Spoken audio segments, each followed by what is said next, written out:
स्वामी जी का बहुत बहुत धन्यवाद। हमने ऊर्जा कर दी, उस ऊर्जा को हम प्रयोग करें और उस ऊर्जा से हम अपने जीवन के लक्ष्य को प्राप्त कर सकें, ऐसी आशा है।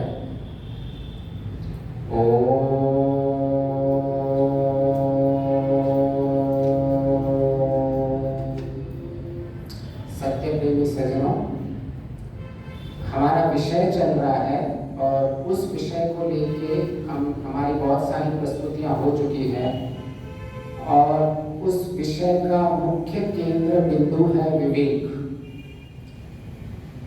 हमारा जो मुख्य लक्ष्य है मुक्ति की प्राप्ति, जिसमें हम और भी वर्गीकरण करें तो दुखों से मुक्ति, दुखों के कारणों से मुक्ति, सुखों की प्राप्ति और सुख के जो भी उपाय हैं उन सब की प्राप्ति, ये हमारा मुख्य लक्ष्य है। तो महर्षि कहते हैं कि सबसे पहले साधन इस लक्ष्य के लिए विवेक है। जो 4 साधन कहे हैं, विवेक, वैराग्य और क्षय संपत्ति और मुमुक्षु, उसमें सबसे पहले महर्षि कहते हैं अगर विवेक नहीं हुआ तो हम अपने लक्ष्य को प्राप्त नहीं कर पाएंगे। और विवेक की परिभाषा हमने देखी, सबको पृथक पृथक देखना, सत्य असत्य, धर्म अधर्म, कल्याण अकल्याण, इन सबको पृथक पृथक देखना ही विवेक है। और ये विवेक आता कैसे है? इतना सारा ज्ञान इस संसार में है, कौन सा ज्ञान को मैं विवेक कहूंगा? कितना सारा ज्ञान है, गूगल बराबर पूरा का पूरा ज्ञान से। तो जो ज्ञान विवेचन पूर्वक होता है उस ज्ञान को विवेक कहते हैं। जिस ज्ञान में हमने चिंतन मनन करके अपने सारे संशयों को दूर कर देते हैं उस ज्ञान को विवेक कहते हैं।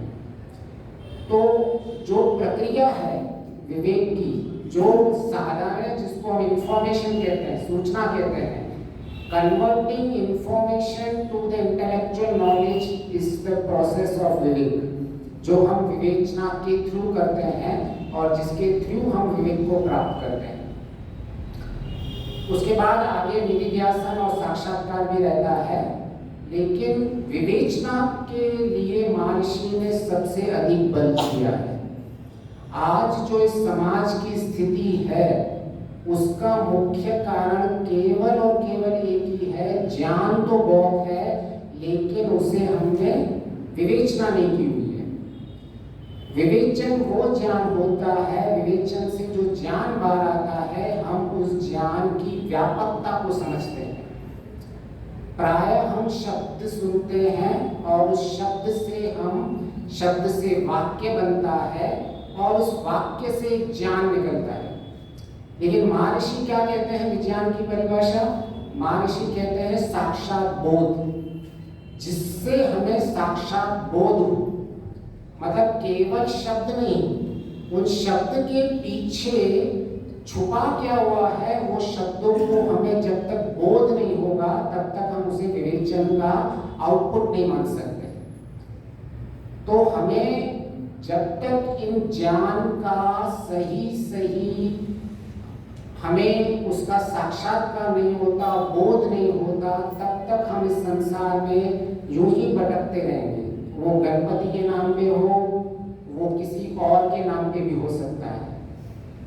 मुख्य देखोगे तो सबसे पहले आपको मुख्य बिंदु यही लगेगा कि ज्ञान तो बहुत था लेकिन विवेक नहीं था।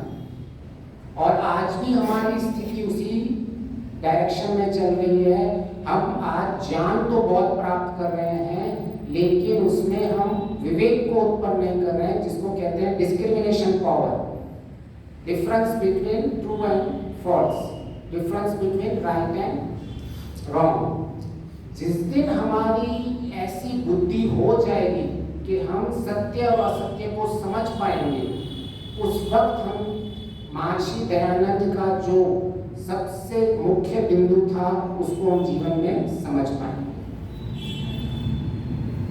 तो इस विवेक के जितना भी हम अब तक का अगर मूल्यांकन करें कि हमारे जीवन में जो हमें पाना है उसके लिए क्या क्या उपाय है, तो सबसे पहले हमारा जीवन का लक्ष्य बताया कौन क्या है? मुक्ति। मुक्ति है। और फिर अगर उस लक्ष्य को प्राप्त करने के लिए मुझे कुछ और उपाय ढूंढना पड़े तो अभी मेरा लक्ष्य क्या हो जाएगा? वो उपाय या वो जो लक्ष्य जिसको मैंने माना था। उपाय है the process by which we reach to the goal, जिसके माध्यम से हम अपने लक्ष्य को प्राप्त करते हैं। तो हमारा लक्ष्य मुक्ति या ईश्वर प्राप्ति है, उसके पीछे महर्षि दयानंद जी कहते हैं कि सबसे उत्तम उपाय है अंतःकरण की शुद्धता। कि जब तक हम अंतःकरण से शुद्ध नहीं होंगे तब तक हम अपने लक्ष्य को प्राप्त नहीं कर सकते। और विवेक वो साधन है जिससे हम अपने अंतःकरण को शुद्ध रखते हैं। और ये कंटिन्यूअस प्रोसेस है। जब तक हम इस चीज को समझ पाए कि जीवन में हम अपने लक्ष्य को प्राप्त करने के लिए जो हम ये विवेचन करना है, और जब उसका अंतिम लक्ष्य मुझे दुखों से दूर रहना है, ईश्वर की प्राप्ति करनी है, तो प्रायः हमारा केंद्र क्या बनना चाहिए? बिंदु। केंद्र बिंदु अभी मेरा ईश्वर बनेगा या अंतःकरण की शुद्धता? क्योंकि इसके ये बहुत ही विभाजन है इस संसार में ईश्वर के नाम पे, कि आखिर ये ईश्वर कैसे हमारे जीवन के अंदर 17 बार मंदिरों को तोड़ा गया। ऐसा क्या था उन पंडितों के पास या उन ब्राह्मणों के पास ईश्वर का ज्ञान, जो उनको जीवन के अंदर कुछ भी व्यवहारिक नहीं कर पाए? तो ज्ञान तो वहां भी था, लेकिन महर्षि कहते हैं जब तक विवेक पूर्वक ज्ञान नहीं होगा तब तक जीवन के अंदर परिवर्तन नहीं हो सकता। ऐसे ही लोग आएंगे, ऐसे ही मंदिर टूटेंगे। अब तक तो सिर्फ उस पर किसी विदर्भी ने 17 बार टूटा था, हजारों बार टूट सकते हैं अगर विवेक नहीं होगा। केवल ईश्वर की प्राप्ति मुख्य लक्ष्य होते हुए भी उसका जो उपाय है, अगर हमने उसके उपाय के ऊपर अपनी दृष्टि नहीं डाली तो हम अपने लक्ष्य पे कभी प्राप्त नहीं करेंगे। और इसका बहुत बड़ा वर्गीकरण है, और मैंने इसका एक व्हाट्सएप पे मैसेज भी छोड़ा था कि पहले ईश्वर की प्राप्ति फिर अंतःकरण की शुद्धता, या पहले अंतःकरण की शुद्धता फिर ईश्वर की प्राप्ति।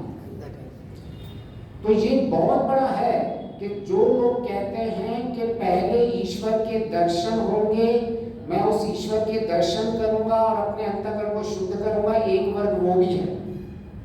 और एक वर्ग वो है जो कहता है पहले अंतःकरण को शुद्ध करेंगे, हम अपनी पात्रता बनाएंगे और उस पात्रता से हमारी ईश्वर की प्राप्ति होगी।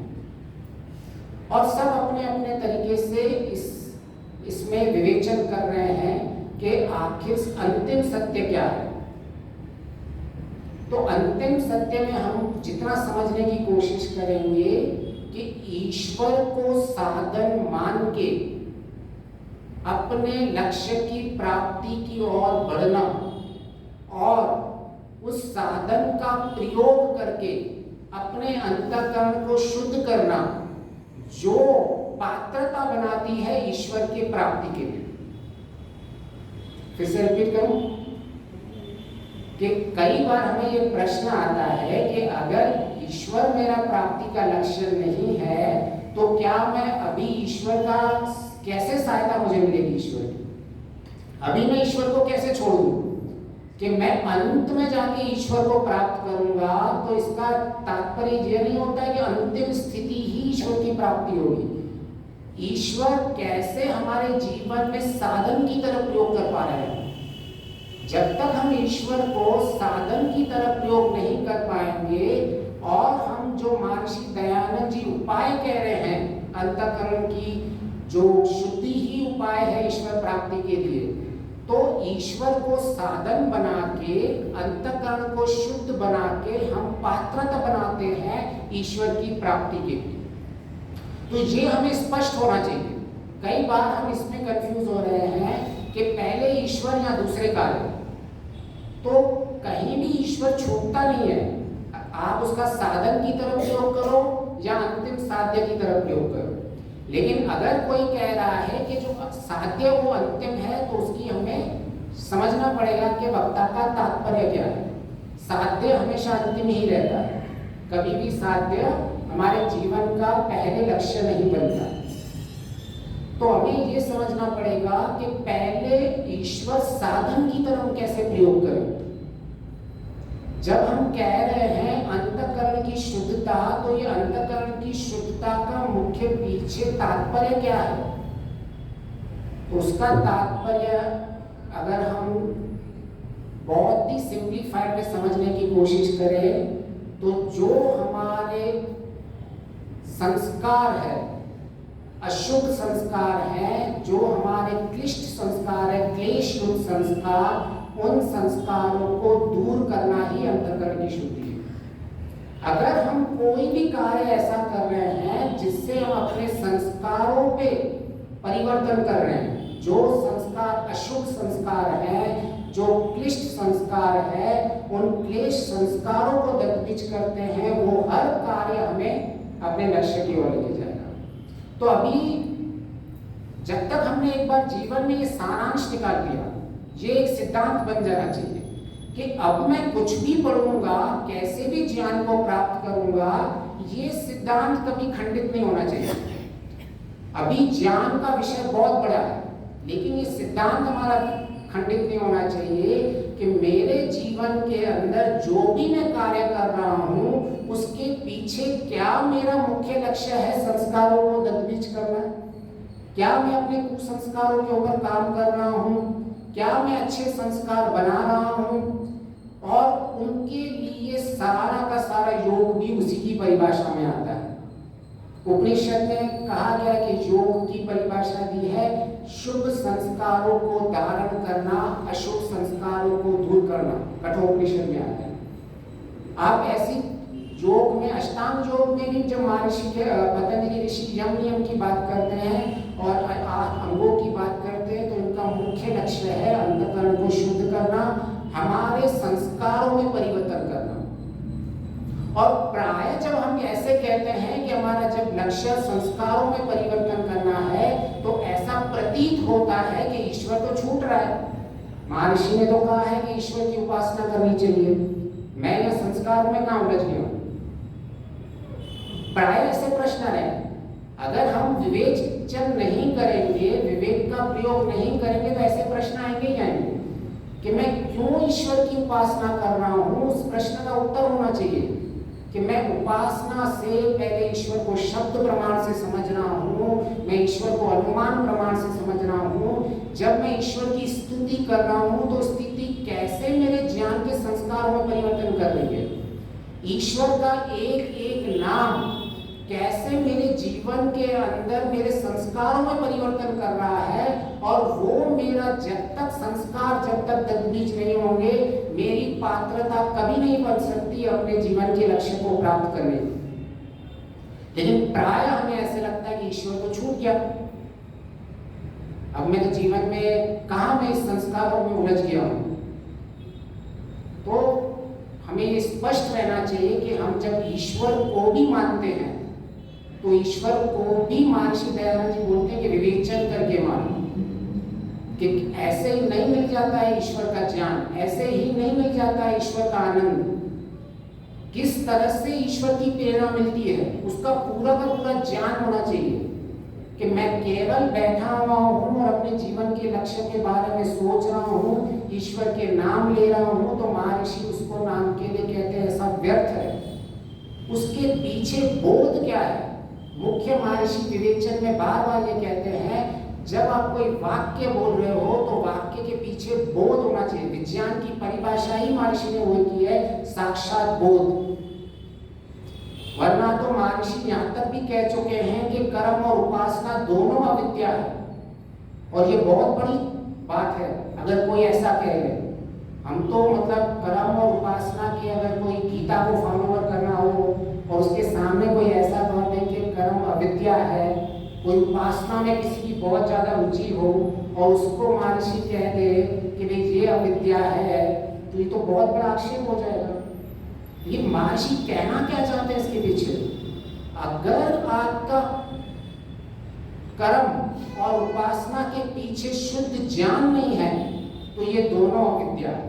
मतलब हमें कर्म भी करने हैं, उपासना भी करने हैं, लेकिन उसके पीछे मेरा ज्ञान शुद्ध होना चाहिए। शुद्ध ज्ञान युक्त कर्म, शुद्ध ज्ञान युक्त उपासना।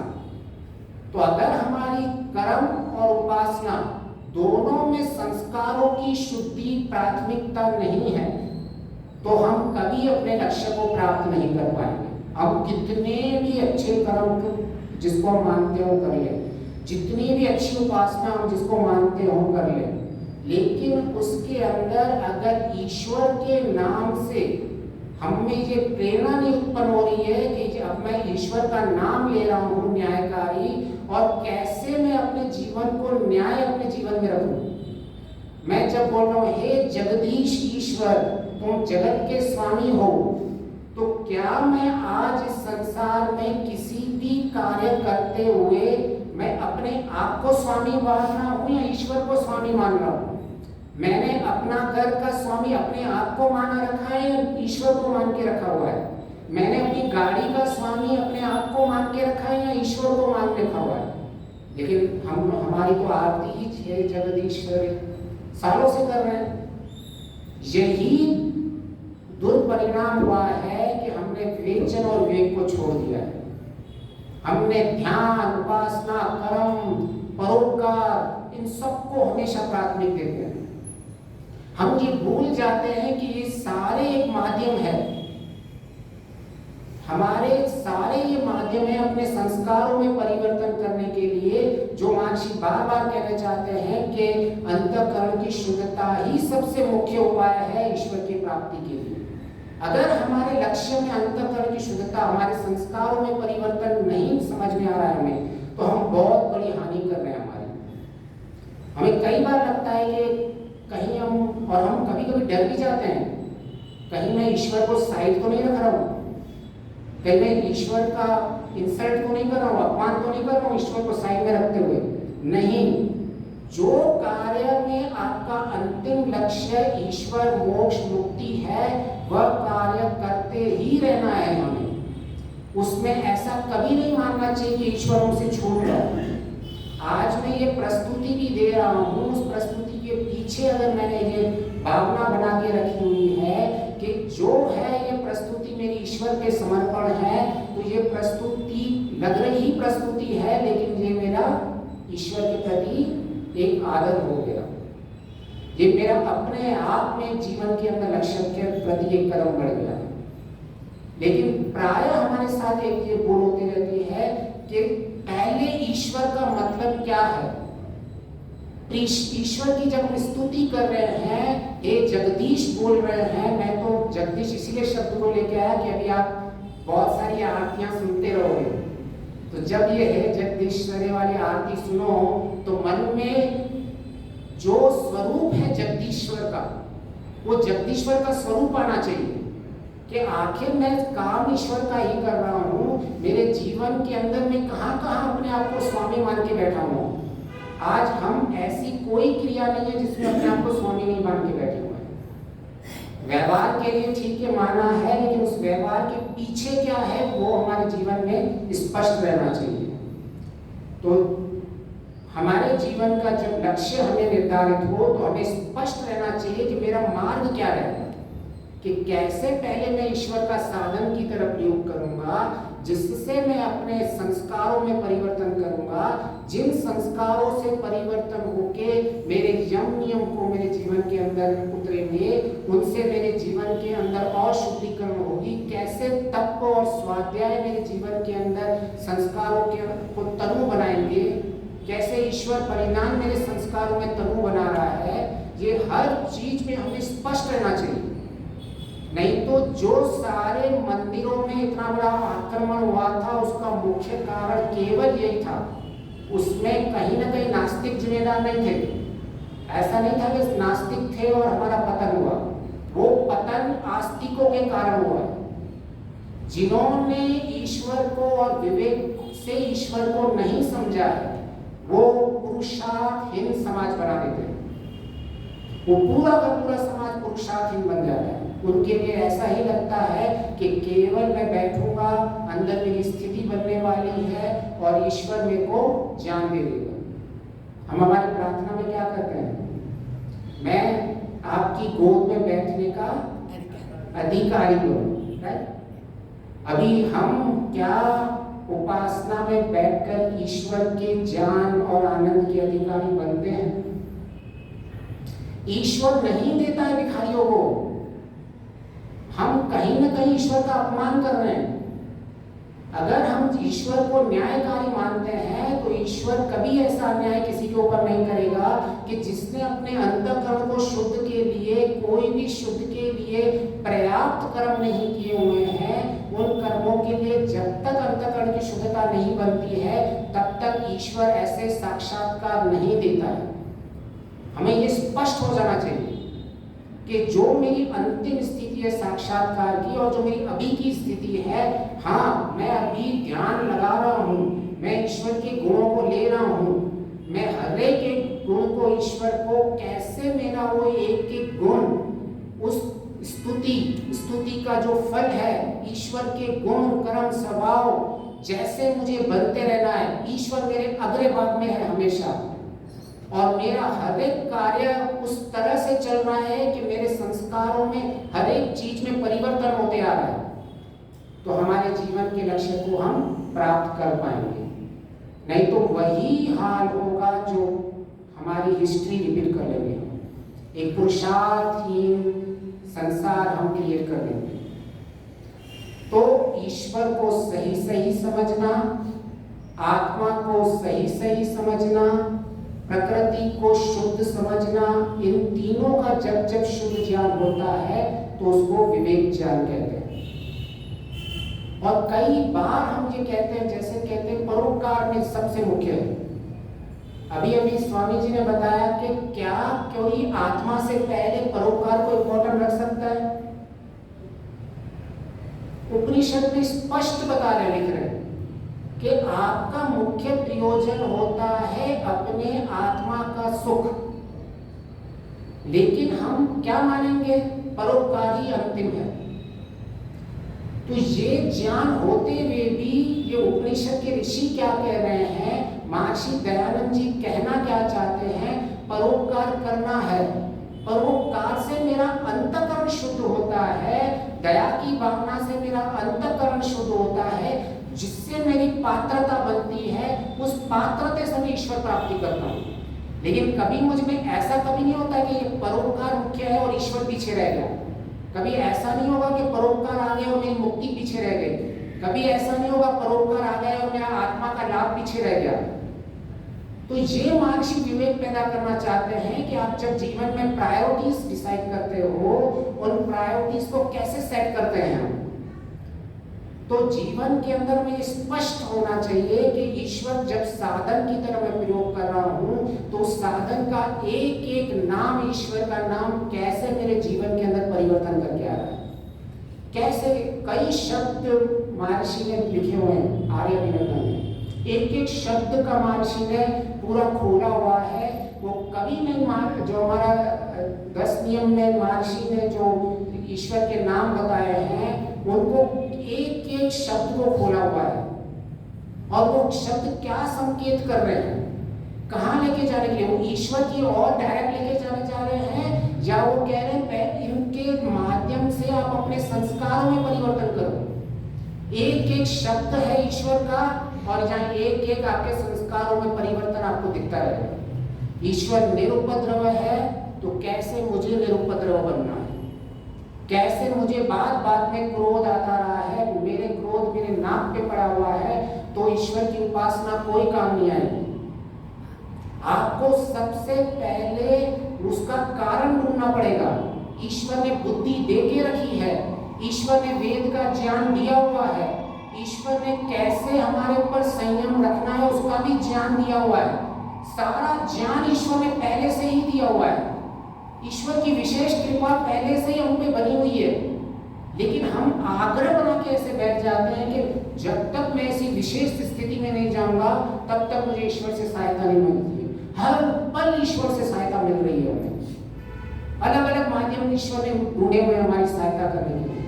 सब जगह से आप देखोगे कि आपको सिर्फ हमारी ऐसी दृष्टि होनी चाहिए कि ये जो ईश्वर का गुण है, ये ईश्वर का गुण कैसे मेरे जीवन में परिवर्तन लेके आ रहा है, ये ईश्वर का गुण स्वभाव में कैसे मैं अपने जीवन में परिवर्तन करके मैं अपने मुख्य लक्ष्य को प्राप्त करूं। तो 5 मिनट है अभी, समय हो गया, ओके। तो हम आशा करते हैं कि हम अपने लक्ष्य के साधन और साध्य में हमेशा स्पष्टता रखें। कई बार हम जीवन के अंदर साधन और साध्य में स्पष्टता न होने के कारण हम ऐसा कुछ कर बैठते हैं जो जीवन के अंदर हमें आगे के बजाय पीछे धकेल देता है। तो मेरा मुख्य विषय था कि इन विवेक से हम कैसे अपनी कामनाओं और भावनाओं पर नियंत्रण करेंगे। इसको अगर आगे समय मिलेगा तो इसको आगे लेंगे। ऑफ कोर्स कंडीशन अप्लाई, मेरा शरीर होगा तब। तो आपका बहुत बहुत धन्यवाद।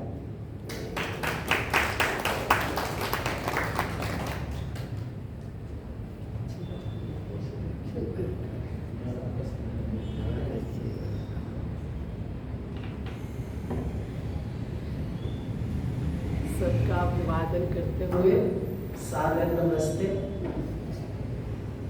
बहुत भाग्यशाली है हम, इतनी सुंदर बातें सुनने को मिल रही थी। हृदय से स्वामी जी का अभिवादन और धन्यवाद करती हूँ। जैसे कि लकी ने बहुत एप्रोप्रिएट वर्ड यूज किया स्वामी जी के प्रवचन के लिए कि ऊर्जा दी, ऊर्जा है, जोश दिलाया। उसी में थोड़ा सा और मैं ऐड करना चाहूंगी कि उस जोश का हम होश के साथ और रचनात्मक जितने भी कार्य हैं उसके लिए प्रयोग करें तो वास्तविकता में उसका सही लाभ उठा पाएंगे। लकी वाकई लकी है, बहुत भाग्यशाली कि अभी से उसमें इतनी सूक्ष्मता से वो बात करता है।